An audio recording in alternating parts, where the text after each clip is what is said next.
Il-kuntratturi tal-Ena Malta għaddejjin b'xogħlijiet biex jitpoġġew taħt l-art 3 km u nofs ta' cables ġodda f'Marsa Xlokk biex tkompli tissaħħaħ il-provvista tal-elettriku għal residenti u negozji fl-Inħawi. B'dawn ix-xogħlijiet se jinħolqu konnessjonijiet ġodda bejn substations f'Marsa Xlokk u Żejtun.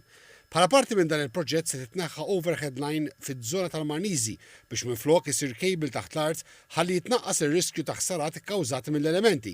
Sar ukoll xogħol fuq low voltage feeders ġodda biex tissaħħaħ id-distribuzzjoni fuq livell ta' voltaġġ baxx.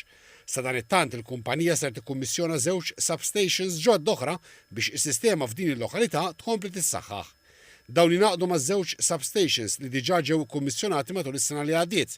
Din is-sena l-investiment mill-Ena Malta f'Marsa Xlokk ilaħħaq €1,700,000 euro. Nediet xogħol ta' 11 kV kif ukoll voltaġġ medju ta' 230 volts u 400 volts fejn qed tissaħħaħ il-konnettività bejn numru ta' substations. Dan għaliex kif dejjem semmejna biex ikun hemm dejjem il-flessibilità. Il-Korporazzjoni għas-Servizzi tal-Ilma flimkien ma' Infrastructure Malta għandha diversi interventi għaddejjin f'partijiet differenti ta' Marsa Xlokk fi triq Tumbrell, triq Arżnell u triq il-Power Station.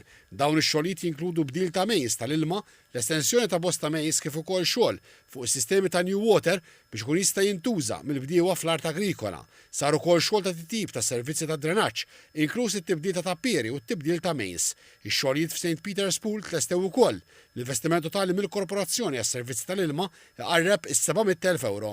Fejn hu possibbli qed nistallaw dual mains, jiġifieri mejnijiet fil-bankini illi żguraw pressa flow aħjar tal-ilma kif ukoll tnaqqis ta' inkonvenjent aktar il qudiem meta niġu biex nagħmlu servizzi ġodda.